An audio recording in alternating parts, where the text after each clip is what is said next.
మేము ఓదార్చుకోలేకపోతున్నామండి.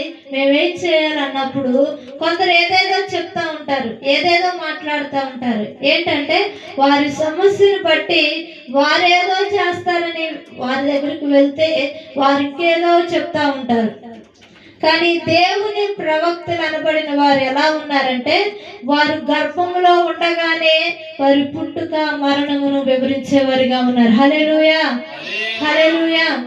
అలాగున యెషయా ప్రవక్త యేసు ప్రభు వారి గురించి ముందుగానే ఆయన ఎలా పుడతారో, ఆయన ఎలా మరణిస్తారో, ఎలా శ్రమలు అనుభవిస్తారో ఇక్కడ వ్రాశారు. హల్లెలూయా, హల్లెలూయా.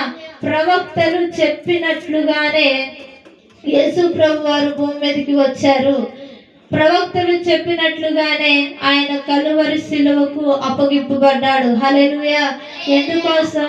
మన నిమిత్తం, మన పాపముల నిమిత్తం. మనం కళ్ళతో చేస్తున్నామే, చూడగొని దృశ్యాలు చూస్తున్నాం కదా, వాటన్నిటి కోసం. మాట్లాడుకోని మాటలు మాట్లాడుతున్నాం కదా, ఆ మాటల కోసం. మనం వెళ్ళకూడని చోట్లకి వెళ్తున్నాం కదా, వాటి కోసం. మనం శరీరంలో లేనిపోనివి ధరించుకుంటున్నాం కదా, దేవునికి అయిష్టమైనవి.